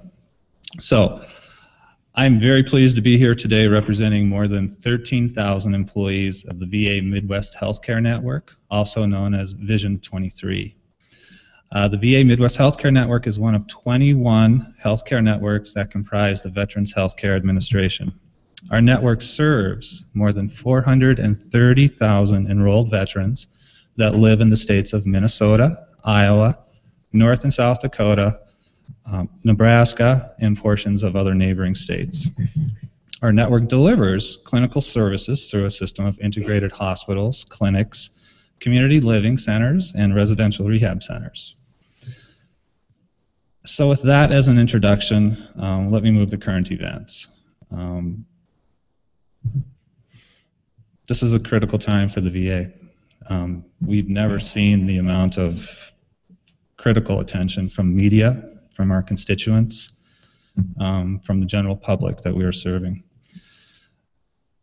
And although this is a pivotal moment in the history of the Department of Veterans Affairs, at the same time, it represents a significant opportunity to improve the veterans healthcare system throughout the country. Simply said, we have work to do to regain the trust of veterans, our constituents, and the general public. As we work to regain that trust, let me share with you how VHA has responded since the troubling news that began with the revelations of waiting times and adverse outcomes in Phoenix progressed to become a nationwide story about long waits, adverse outcomes, and misconduct. First, VHA removed all expectations to schedule patients within 14 days. So to the extent that any employee, any person felt any pressure to do things that they should not have, that action should remove those pressures. Second, our leaders nationally are expediting the process to procure a new scheduling system. This to replace the current system that we're using, which is outdated, requires significant experience and expertise by the users. That purchase, along with renewed training efforts, should address any contribution that confusion amongst frontline schedulers have contributed to our current problems. Third, we brought transparency to the reporting of our wait times. Nationwide data on every facility in VHA about our wait times is now published online at www.va.gov, and it is updated every 2 weeks for you to measure and to monitor our progress. Next, we have contacted, or we've attempted to contact, every veteran who is waiting excessively for care. Some facts and figures. Since June 1st, we have shortened the list of new enrollees waiting for their first appointment. These are national figures, from 46,000 to 2,097 in 1 month from June 1st to July 1st. In Vision 23, that list was shortened from 1,827 to 26. So while we've made some progress to date, the key is going to be really if we can hold those gains. I think we can, but here's a key point. You can measure our progress. Check us out online and watch the data as they move. To be sure, in other areas, such as certain specialty clinics, we have work to do. In optometry and audiology, our wait times are too long. We are working on it. I encourage you to follow our progress. And if you're aware of any other areas where veterans are experiencing long waits, please tell us. As Mr. Ball mentioned, as Mr. Kelly mentioned, you are our eyes and ears, listening in on the veterans and their experiences with our healthcare system, and we depend on you for that type of feedback. I'm not sure if you're aware of Acting Secretary Gibson's revelation of an $18 billion request this week for more funding for doctors and care providers, more funding for the ability to purchase care when we have to from our partners in the community, and for the construction of new clinics. But as our leaders in Washington deliberate on the next course of action, I'd like to assure you a little bit more about the state of veterans health care in Minnesota. Our system has been characterized recently as one that offers great care if you can get it. So let me address the if you can get it part.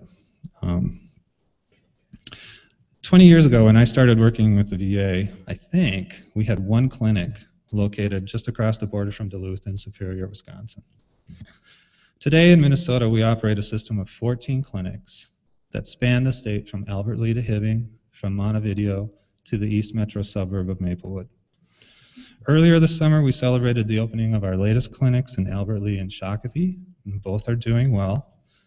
And here's the key point, and it relates to access. Our system is growing, but you know the growth, the new veterans coming into the system is happening at our community clinics. Additionally, through new investments in telemedicine, we are able to provide veterans access to specialty care from their community clinic via linkages to specialty providers at our main medical centers in Minneapolis and St. Cloud. Today, over 25% of the veterans that we treat, we interact with electronically in some form or fashion. I'm pleased to share that in coming weeks, we are going to be testing electronic connections between the state veterans homes in Minneapolis and Hastings and the VA Medical Center in Minneapolis as part of an agreement to begin to provide clinical services to state home residents via telemedicine. In addition, to improve our access, we have responded to requests to open our clinics earlier, keep them open later in the day, and to provide weekend clinic opportunities for appointments. Overall, our healthcare system continues to grow. Currently, we are well-resourced. Our annual budget, as Phil mentioned, in the 5-state area network is $2.5 billion.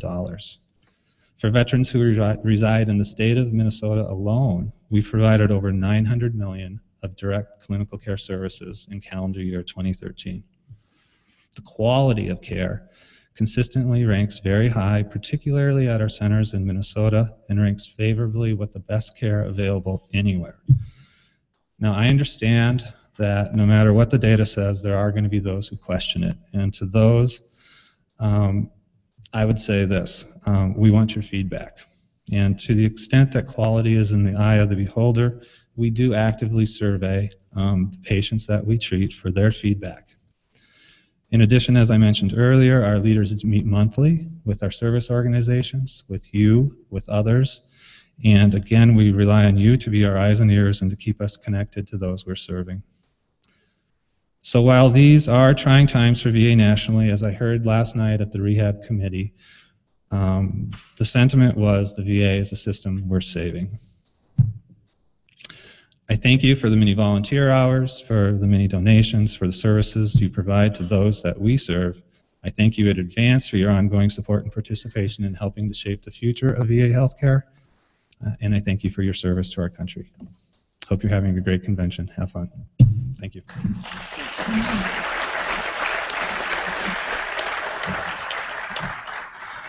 Thank you, Phil and Chris.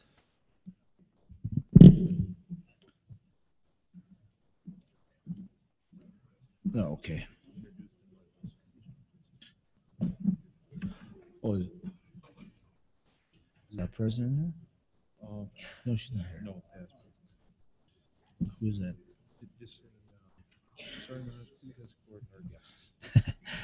Sergeant Arms, please escort our guests to the stage.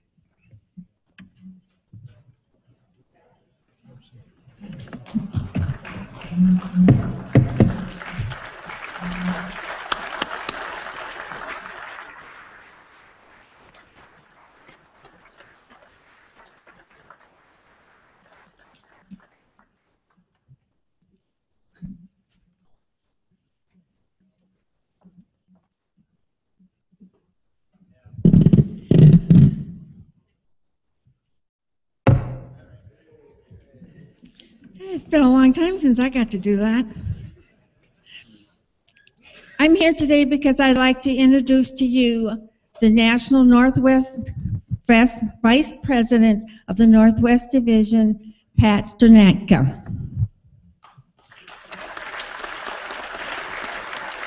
Hello. How's everybody? I see this thing moves. I'm from Colorado, and I think that the Minnesota people are just great. I've just been spoiled ever since I got here. It's been wonderful. I even went up to my room last night, and there were 2 beers there waiting for me. Can you believe that? What more could you ask for? Well, anyway, I would just like to ask all of you to raise your hand if you have an application in your wallet. Well, as you probably have heard, the auxiliary is trying to get to 1 million members by our centennial year in 2019. And we need your help to do that. Every one of those Legionnaires that you might get probably has a spouse that's also eligible. So please help us with that. We need as much help as we can get, you know, and we're willing to help you too. So anyway, I currently am eligible under the membership or the military service of my father and my 2 brothers, and they were in the Navy. And I work for the Army. I'm the treaty compliance officer for the Pueblo Chemical Depot, and I don't know if you've heard about the fact that we store toxic chemical munitions there. So my job is to make sure that what we declared when the treaty first started is what we still have.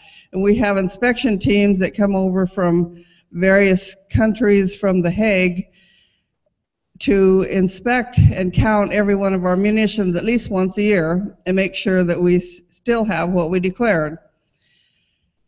And in addition to that, there are 7 districts of the world that have that are within the treaty, and we have ambassadors that come, and those ambassadors, we tell what our progress is and explain why the United States is always slow, because we were supposed to be done with this in 27, but that didn't happen. So every year we have to explain it again. And so anyway, my job is really interesting, and it ties right into service for the military and the goals that the auxiliary has. And I feel like, wouldn't it be wonderful if we could look out in this auditorium and it would be filled with Legionnaires instead of all these empty chairs? That's kind of sad. So therefore, let's help each other and let's get some more members. That's how we're going to succeed and how we're going to serve our military. And I thank you for having me. Thank you very much.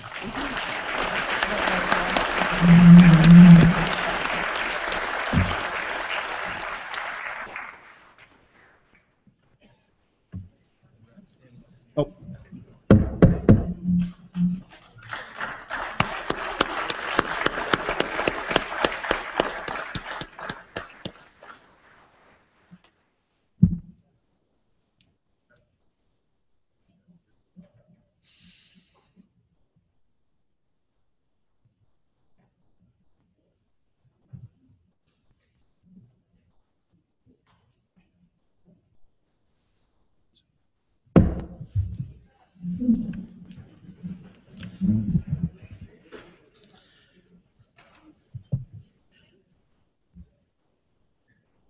I don't see her.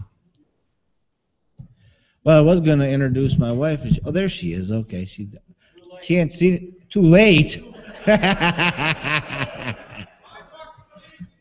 Okay. You know, if I don't start the meeting by saying I want to introduce my wife, it's always too late. I know that. But my wife, your PR chairman, an Army veteran, Teresa. Now we'll have announcement of the department convention committees and instructions from Randy Tesdall. Thank you, Commander. American Legion Convention Committee rooms are as follows. They will meet today, Thursday, July 17th at 1 p.m. Americanism will meet in the North Lobby Ballroom. Children and Youth in Legion Suite B. Constitution and Bylaws, McDonald Suite A. Employment, McDonald Suite B. Energy and Conservation, Elliott Suite A. Finance, Elliott Suite B. Legislative, Mayo Suite A. Membership, Mayo Suite B. National Security and Foreign Relations will meet in Grand Ballroom A. Public Relations, Grand Ballroom B. Recreation Sports, Riverview Suite A. Rehabilitation, Riverview Suite 1C, C1. Resolutions, Riverview Suite C2. Safety Patrol will meet in the Administration Conference Room, Mayo Civic Center. Time and place, the Convention Corp will meet in the North Lobby Conference Center. Again, those meetings convene at 1 p.m.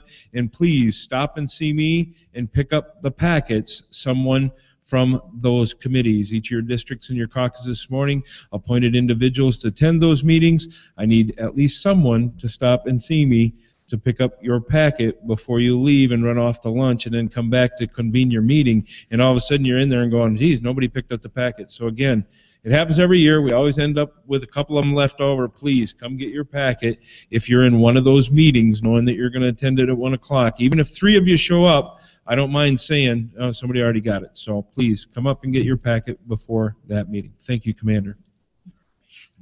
Or when we adjourn. Okay, before we recess, just to remind everybody that the joint memorial service will be held right here. Those that are going to participate, the chaplain will line you up out here in the foyer. So please remember to do that. Don't wander away. Other than that, what time is it? Time to recess? By golly, we're a lot early, aren't we? Okay. Don't wander away, and not too many founding fathers before the joint memorial service.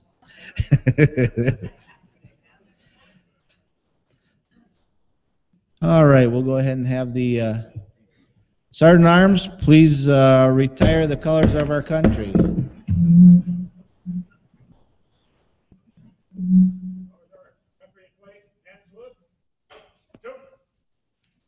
We are in recess until tomorrow. Oh, until 11:15. No, let me misdirect you somewhere. No, that's fine.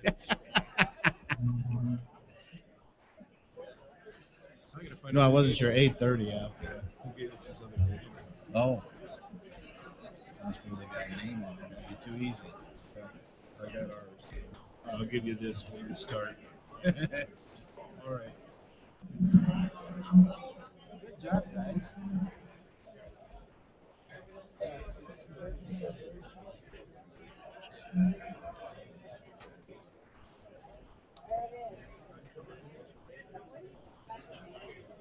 All right, you've never been one.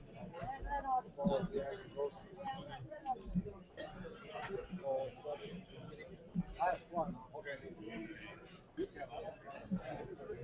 I'll get it, but look like you second president.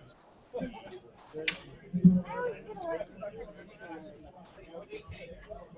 do you have? You need to know. Oh,